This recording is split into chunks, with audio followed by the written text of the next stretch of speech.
De l'art abstrait, 1931. La couleur est un élément vital comme l'eau et le feu. C'est incontestablement un besoin essentiel.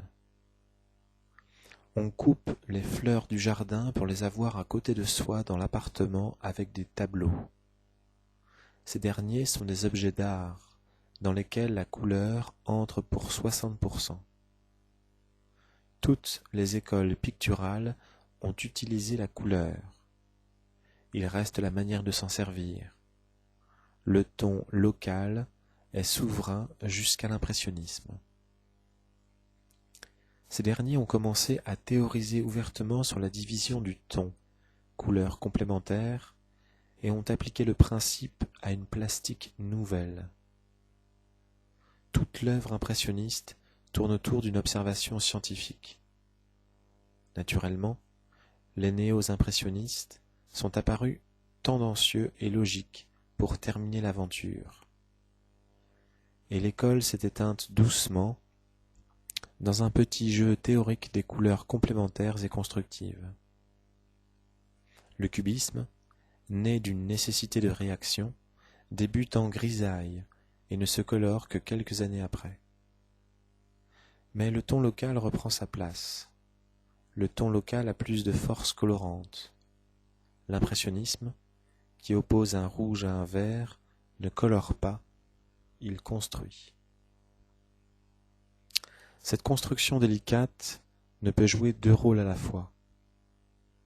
Elle donne gris. Seul, par exemple, un bleu pur reste bleu, s'il voisine avec un gris ou un ton non complémentaire. S'il s'oppose à un orange, le rapport devient constructif, mais ne colore pas. Trop de couleurs, pas de couleurs. Le ton local est donc en question. C'est lui qui s'impose dans l'œuvre des cubistes et des néoplasticiens. Ces derniers ont raison de dire que l'œuvre cubiste ne pouvait aller jusqu'à leur recherche. Personnellement, je suis resté à la frontière, sans jamais m'engager totalement dans leur concept radical, qui va boucler la boucle des recherches tendancieuses. La porte restant entr'ouverte, ils ont mené leur expérience jusqu'au bout. À chacun son œuvre. Les vrais puristes, ce sont eux. Le dépouillement est total. L'activité extérieure réduite à sa plus simple expression. L'évolution devait aller jusque-là. Ils ont créé un fait plastique indiscutable. Le néoplasticisme devait exister, c'est fait. Que l'on aime ou que l'on n'aime pas, la question n'est pas là. Je rends hommage à ces artistes nordiques pour leur foi et leur désintéressement. Devant la poussée douteuse du n'importe quoi pourvu que cela se vende, ces hommes restent debout et continuent leur œuvre en dépit de l'incompréhension presque totale du monde. Ils ont raison, car ils répondent quand même à certaines préoccupations de leur époque, si multiples dans ses aspirations. Anti-romantiques et volontairement inexpressifs, ils ont essayé de compenser par une technique sévère et traditionnelle. Le plan coloré, qui hante les peintres novataires depuis 1912, ils l'ont audacieusement utilisé comme personnage principal. L'inscription géométrique, la limite rigoureusement, il n'a pas le droit d'en sortir. C'est fermé à clé, la couleur doit rester fixe et immobile.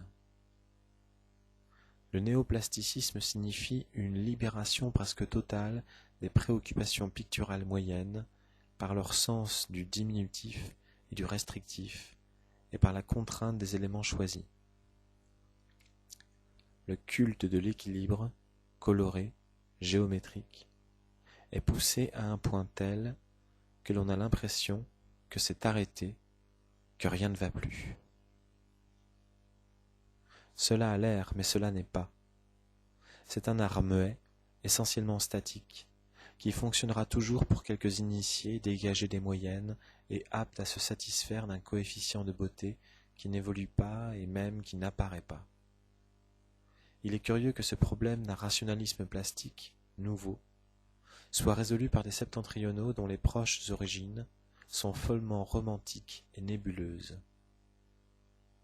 L'inquiétude actuelle du précis et de l'exact, dans le domaine pictural, est une œuvre délicate à résoudre.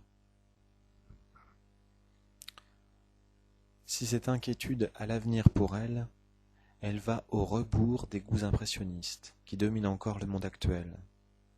L'abstraction pure, poussée par ce nouvel esprit à ses extrêmes limites, est une partie dangereuse qu'il fallait jouer.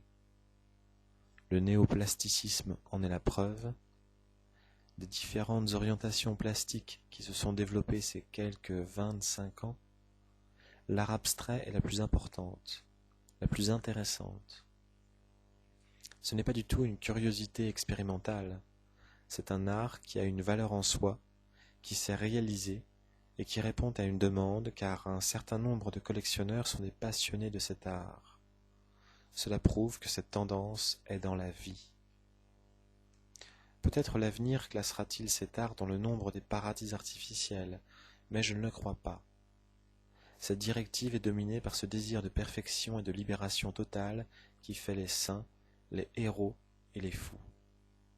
C'est un état extrémiste où seuls quelques créateurs et admirateurs peuvent se maintenir. Le danger de cette formule est son élévation même. La vie moderne, tumultueuse et rapide, dynamique et contrastée, vient battre rageusement ce léger édifice lumineux, délicat, qui émerge froidement du chaos. N'y touchez pas, c'est fait. Cela devait être fait, cela restera.